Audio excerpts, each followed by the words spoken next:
It's just before bedtime, and the stars are starting to twinkle through your bedroom window. The house is quiet now. The kind of quiet that means something magical might be about to happen. You're tucked in tight, your favorite blanket wrapped around you, just right. Beside you, curled in a sleepy ball, is your best friend, your dog, Milo. He's soft, a little floppy, and always smells a bit like sunshine and grass. You sigh a big, sleepy sigh. I wish we could go somewhere, you whisper. Just for a little adventure. Just you and me. Milo's ears twitch. He lifts his head and wags his tail once. Then, without a word, he hops off the bed and something amazing happens. Your bedroom wall begins to shimmer. A soft breeze tickles your nose, carrying the scent of flowers, warm soil, and fresh rain where your wall once was. Now there's a wooden gate covered in vines and tiny glowing flowers. At the top, in swirly letters, it reads, "The Garden of Whispers." You look at Milo. He looks at you. You both know this isn't a dream. Or maybe it is a dream, but one you're meant to walk through. You take Milo's paw in your hand. The gate creaks open, and just like that, you step into a hidden garden full of secrets, magic, and the softest kind of adventure. The gate closes softly behind you with a gentle click. The moment you step into the garden, everything feels different. The air is warm and glowing, and the colors here are just a little brighter than you remember from the real world. The grass under your feet is soft like a pillow, and little fireflies blink lazily all around, their lights pulsing in slow, sleepy rhythms. Milo sniffs the air and lets out a happy woof. His tail wags excitedly. You walk together, side by side, past mushrooms that glow a soft green, past dandelions that float even without wind, until you reach the edge of a clearing. In the middle of the clearing stands a giant tree, so tall its top disappears into clouds of silver mist. Its bark shimmers like it's made of moonlight, and its leaves rustle in a way that sounds like someone whispering stories. At the base of the tree is a cozy lump of orange fur, a small fox curled into a perfect little circle, its chest rising and falling with deep, contented breaths. You kneel beside the fox and whisper, "Hello." The fox opens one sleepy eye. Its voice is a soft yawn. "Oh, visitors. It's been a while." Milo sniffs the fox gently and sits beside it.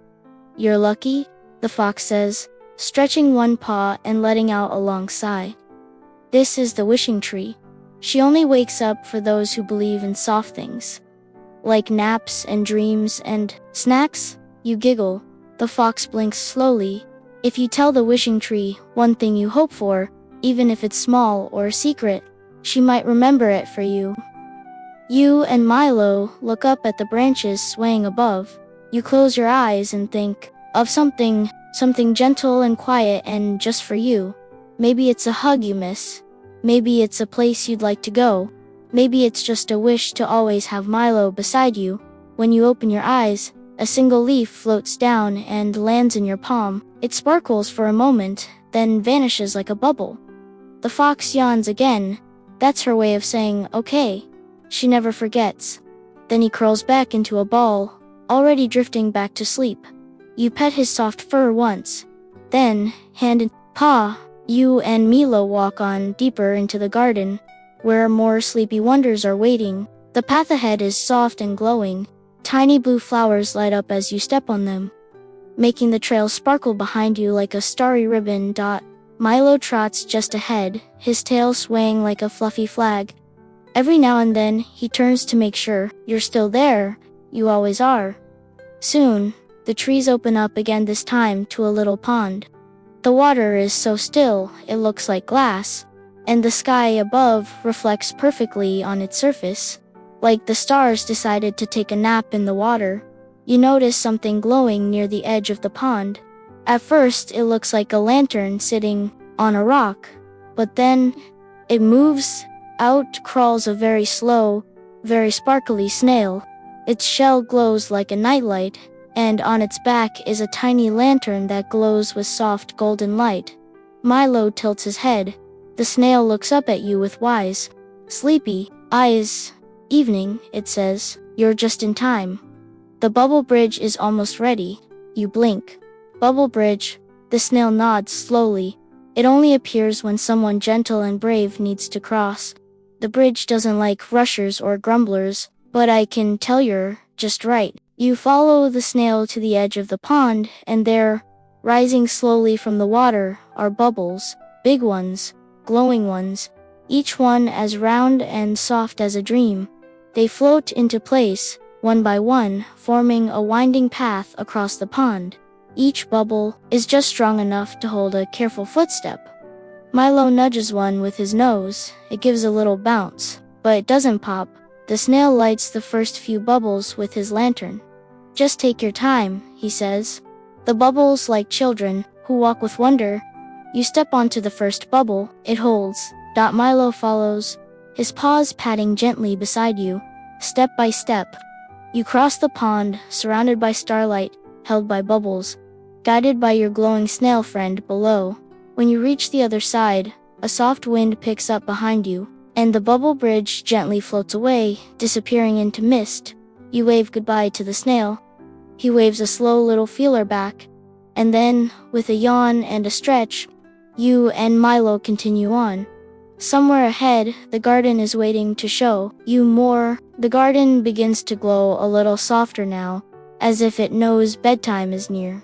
The air smells like warm cookies and fresh cotton, and somewhere nearby, you hear soft giggles, tiny ones. You follow the sound with Milo at your side, until you come to a cozy little hillen there beneath a mushroom umbrella, and a twinkling moon is a group of pillow mice.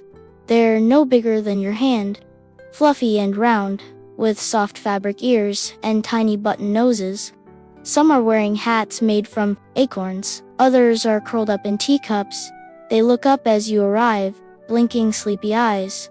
Oh, company, squeaks the tiniest one, standing up on a sugar cube, just in time for our moonlight picnic. Would you and your pup like to join us? You nod shyly. Milo's tail gives a gentle thump of approval. A mouse pats the ground beside her. Come sit. We have dreamberries, cloud puffs, and nap cakes with honey cream. Everything is tiny but just your size, and everything tastes like childhood, like comfort, like quiet giggles on rainy afternoons. Milo happily munches on a peanut-shaped biscuit, while one of the mice curls up in the curve of his back. You lie on your side in the soft moss. The mice snuggle in all around you like warm cushions. Someone hums a lullaby. Above, the stars blink gently. The moon is round and kind. The whole world feels held. The tiniest mouse climbs onto your knee. Only show up for the soft-hearted, she says with a squeak. You're doing a very good job of being small and gentle tonight. You smile, your eyes getting heavy. But just before sleep finds you completely, a wind sweeps gently through the hill. It smells like lavender and dreams. The mice all blink at once. The Windkeeper is near, whispers one. You and Milo sit up slowly, somehow. You both understand. The garden is ready for your final visit. You say goodbye to the pillow mice, who wrap you in a tiny patchwork blanket for the journey ahead. Milo gives one last happy bark. And together, you follow the moonlight down a winding path, deeper into the dream. The garden grows quieter now. Even the flowers seem to be yawning, their petals folding slowly inward. The fireflies blink a little more slowly. The sky is deeper, darker, full of velvet stars. You and Milo follow the soft wind through tall grass and sleepy willows, until you reach a gentle hill tucked under a canopy of glowing leaves. At the very top is a nest, not for birds, but for something older and softer than birds. The nest is woven from wishes and lullabies, threaded with twinkling moss and tucked with feather-like clouds, and in the center sits the Windkeeper. She is tall and gentle, with wings like pages from old bedtime books, and her eyes are made of the quiet that comes just before you fall asleep. She speaks without speaking. You have wandered kindly. You have listened well. You nod, snuggling closer to Milo. It is time. From her wing, she lifts a glowing feather. She brushes it across your forehead so light you almost think you imagined it. This feather will guide you home. The wind begins to curl around your ankles. It doesn't push or rush, just lifts you. Milo floats beside you, paws curled, snoring ever so gently. The garden below waves goodbye. The wishing tree rustles softly. The lantern snail flashes once from his pond. The pillow mice wave tiny handkerchiefs. And then, like a leaf floating on still air, you and Milo drift back to the quiet of your room, back to the warmth of your blanket, back to your pillow that smells like safety and stories. The Windkeeper's feather glows once in your hand, then disappears into the night. You're tucked in again, right where you started, in your warm bed, blanket snug beneath your chin. But something's different now. Milo is curled up beside you, just like always. Except maybe, his fur glows just a little in the moonlight. Your room is quiet, but the kind of quiet that's filled with soft echoes, like the whisper of wind in leaves, or the hush of tiny paws on moss. You blink slowly. The wooden gate is gone. No glowing flowers, no swirling letters, just your wall. But in your hand, you still feel the weight of something light, a memory maybe, or the fading warmth of a feather. Milo sighs in his sleep. You reach over and pat his head. "Thank you for the adventure," you whisper. And then, you let go. You let the garden fade into the corners of your dreams, knowing it will always be there. Whenever your heart is soft and your mind is quiet and your pup is close, the stars outside your window are still twinkling. And somewhere in the distance, a breeze carries the last note of a lullaby through the night. You are safe. You are home. You are deeply, wonderfully asleep.